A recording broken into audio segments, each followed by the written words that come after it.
Bonjour à tous, j'espère que vous allez bien. Bienvenue dans cette nouvelle vidéo.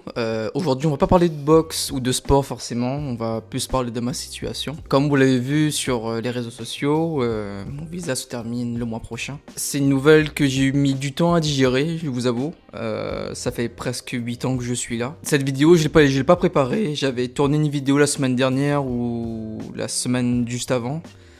Mais j'étais beaucoup dans l'émotion, c'est une vidéo très difficile à regarder et j'ai pas eu le courage de le mettre parce que c'est très difficile de me mettre à nu à ce point-là.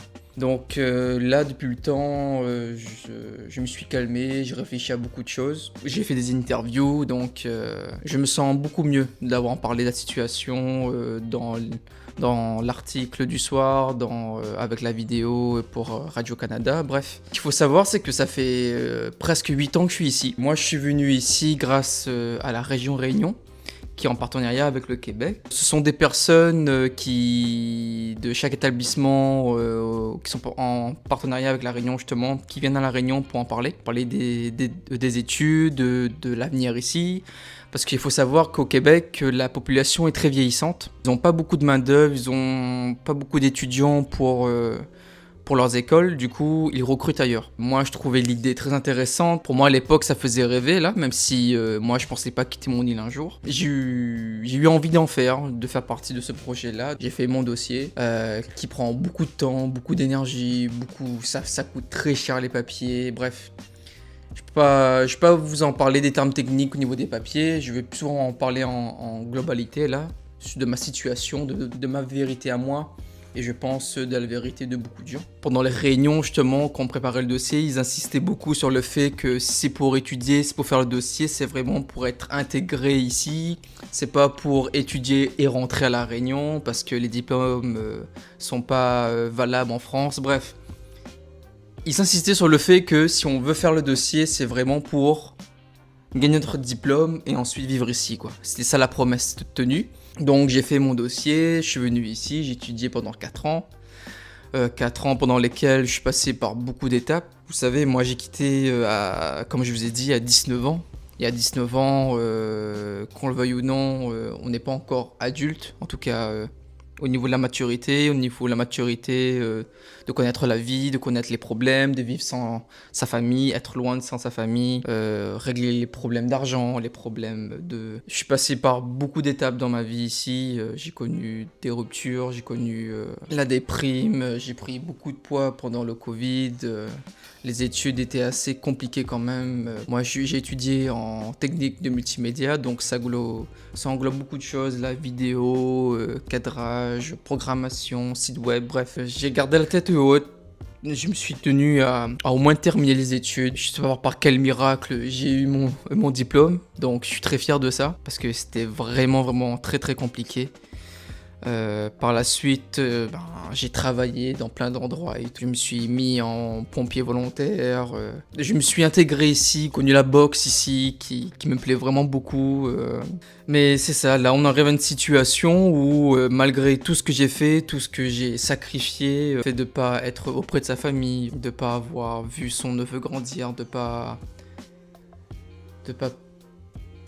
j'ai pas pu dire au revoir à ma mamie pendant ces derniers jours, et c'est très compliqué à vivre avec ça parce que c'est quand même des regrets que j'ai et que j'aurai pour toujours malgré tout. Moi j'ai fait tous ces sacrifices parce qu'on m'a promis quelque chose en soi. On m'a promis que si je faisais bien les choses, que tout allait bien se passer. Du jour au lendemain, le gouvernement québécois décide qu'ils en ont trop, qu'ils suppriment toutes les manières d'être permanent ici. Moi j'ai sacrifié 8 ans de ma vie pour au final avoir un refus et pas avoir la possibilité de refaire un dossier. Je suis pas quelqu'un forcément qui aime pleurer, qui aime dire les choses. Je suis de nature très discret, j'aime pas me montrer forcément. Mais je trouve ça important de le dire, c'est très grave ce qui se passe. Je suis pas le seul dans cette situation-là. Moi, dans mon malheur, j'ai une famille qui m'attend, j'ai mes parents qui sont encore en vie, qui sont en bonne santé. Je sais que j'ai un endroit où aller. Mais il y a plein de gens qui n'ont pas forcément cette chance-là, qui sont venus en famille ici, qui ont des enfants, qui ont tout quitté, Nous encore, je suis chanceux, je suis français, avec le passeport et tout, bref ça facilite beaucoup de choses ici, je peux rentrer dans les détails, mais c'est très compliqué d'être immigré. Ils prennent des décisions du jour au lendemain sans qu'on puisse rien faire, sans qu'on puisse rien dire, sans prendre en compte les conséquences, et nous on doit vivre avec ça quoi.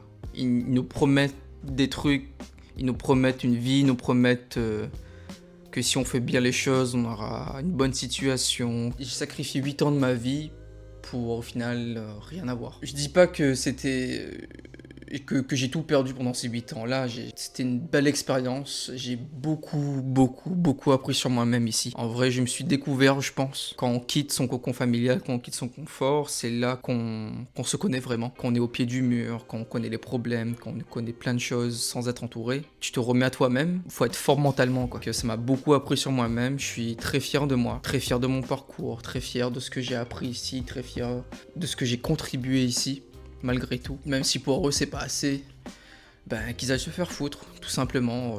Tous ceux qui ont contribué à cette situation, directement ou indirectement, qu'ils aillent se faire foutre. Prendre des décisions comme ça, sans prendre les conséquences, sans prendre la vie des gens, c'est dégueulasse, et je vois pas pourquoi j'aurais dû respect pour ces gens-là. C'est dommage que c'est pas les habitants qui décident de ce qu'il faut faire pour leur pays, parce que ce sont des gens vraiment adorables ici. Moi je suis à Matane, les gens sont vraiment très cool, je m'y plais très bien ici, je me sens comme chez moi. Mais force est de constater que les politiciens, eux, c'est politiciens donc dans tous les pays, hein, même que ce soit la France, que ce soit le Québec, que ce soit partout ailleurs, je pense que c'est la même chose. C'est leurs idées, leurs égos, leurs trucs. Je vous cache pas que ces 2 derniers mois, c'était très compliqué. Pas forcément beaucoup dormi, beaucoup de stress et tout, mais comme je vous ai dit, en force d'en parler de ma situation, ça m'a libéré de quelque chose. Moi, je suis très content d'y retourner malgré tout, parce que je vais pouvoir enfin retrouver ma famille, être auprès des miens, être auprès de mon petit-neveu, j'ai vraiment hâte d'y être. Juste un goût amer de comment je pars, quoi. Parce que c'est pas mon choix à moi, on m'impose ce choix-là, et donc j'y vais. Mais ça me donne une énergie, une force de tout recommencer à La Réunion, refaire ma vie là-bas. Je vais tout donner pour et avoir une bonne situation, parce que si j'ai eu la force de venir ici, j'ai eu la force de terminer les choses ici, j'ai eu la force de vivre tout ça, je pense que même si cette situation est très compliquée à La Réunion, je me fais confiance. On va voir ce que le destin me réserve. Les gens vont beaucoup me manquer ici, j'ai eu beaucoup de soutien, j'ai eu des messages de tout le monde, de mes amis, de ma famille, même des gens que je connais pas, qui sont dans ma situation. Donc je tiens à remercier tout le monde, envoyer des messages de leur soutien et tout, ça me touche vraiment beaucoup. Petit message pour Fred et tous les gars du club, merci beaucoup.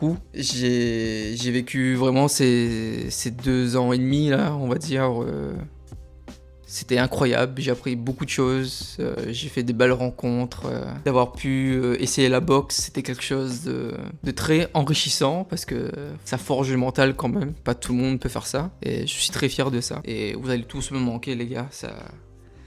C'est sûr et certain. Pas une vidéo pour dénoncer, c'est ma vérité à moi, c'est ma situation à moi. Ça va rien changer aux choses. Je partage mon expérience, parce que tout ce qui est fait ici, je sais pas si c'est dit ailleurs, mais c'est dégueulasse. La situation est dégueulasse, les politiciens sont dégueulasses. Merci pour tout. Je sais que j'ai pas fait beaucoup de vidéos ces derniers temps, mais vu la situation, on pouvait comprendre que j'avais pas forcément la tête à ça.